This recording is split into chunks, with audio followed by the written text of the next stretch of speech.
brilliant Barnabas.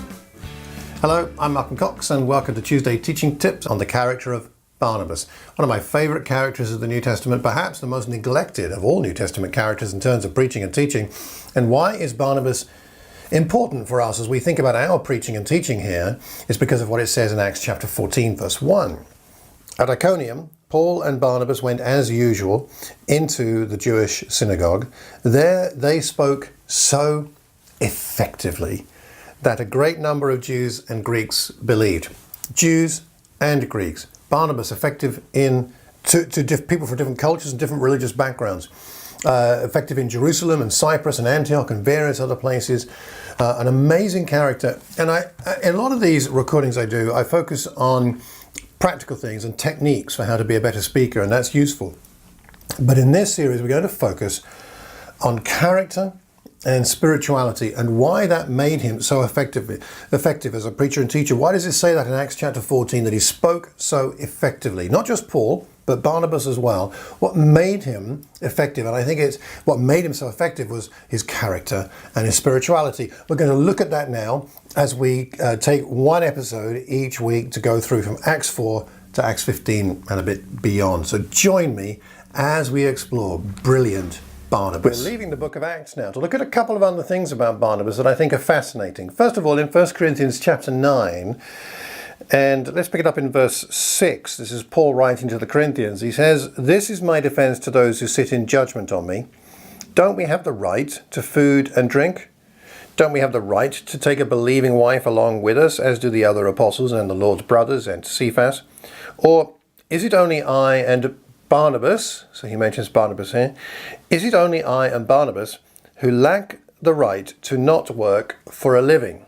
In other words, they don't get their living from the gospel, even though he says he has the right to it, and Paul goes on about that in 1 Corinthians, and he's right, he has the right to it. But even though he has the right to it, he doesn't use that right. He works for a living. He makes his tents by day, and he preaches and teaches by evening and by night. And it seems that Barnabas is in the same boat. Barnabas, we don't know what his trade was, but he must have had some kind of trade. And it's important that you don't feel, if you don't work on the staff of a church, if you're not paid by the church, it's important that you don't feel like you're some kind of second-class preacher or teacher. If Paul wasn't paid a lot of the time, if Barnabas wasn't paid, then and yet he was so effective, then it doesn't mean that you can't be. And I think this is very important for us to understand.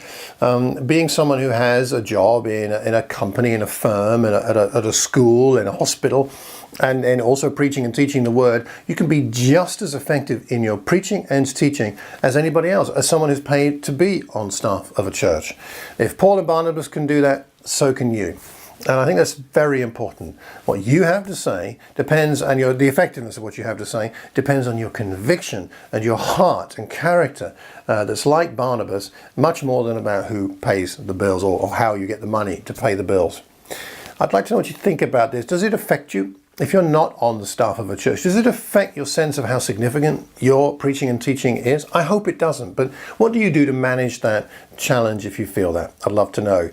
Brilliant Barnabas, mentioned here in 1 Corinthians chapter 9.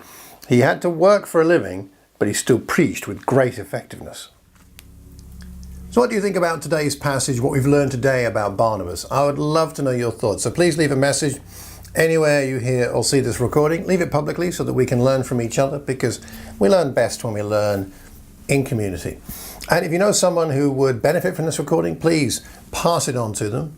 And if you could do me a favor, hit the subscribe button, the like button in YouTube, or leave a review in iTunes or wherever you get your podcasts from. I'd appreciate that because it increases the visibility of these recordings. And I do hope that you are inspired by Barnabas, and that you, by adopting some of his character and spirituality, that it'll help you to be as effective as he was in teaching all kinds of people. Until the next time, have a terrific Tuesday and a wonderful week. Take care and God bless.